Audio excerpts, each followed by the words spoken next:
போகிற போக்கில் அவர்கள் வீசுகிற விமர்சனம் 2 இடங்களுக்காக 3 இடங்களுக்காக, தேர்தல் களத்திலே 2 இடங்களுக்காக 3 இடங்களுக்காக நிற்க வேண்டும் என்று நான் கருதினால் எந்த கதவையும் மூடக்கூடாது. நான் பாமகவோடு எனக்கு உறவில்லை, பாஜகவோடு சேர மாட்டோம் என்றெல்லாம் நான் கதவை மூடக்கூடாது. சராசரியான அரசியல்வாதியாக இருந்தால் நான் எல்லா கதவைகளையும் மூடிவிட்டு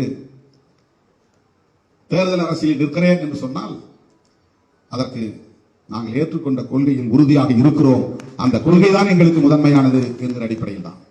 ஒரு டிபிக்கல் பொலிட்டிஷியன் அப்படி செய்ய முடியாது. இதான் ஓபன் பண்ணி வச்சுக்கணும். நாளைக்கு நாங்கள் பிஜேபியோடும் போவோங்கிற ஒரு பயம் இருந்தால் தான் திமுக கூட்டணியில் எங்களால் பேச முடியும்.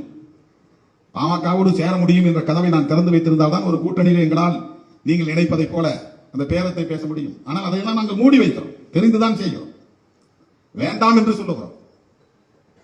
இதற்கும் ஒரு துணிச்சல் தேவை. அந்த துணிச்சல் விடுதலை சிறுத்தைகள் கட்சிக்கு உண்டு.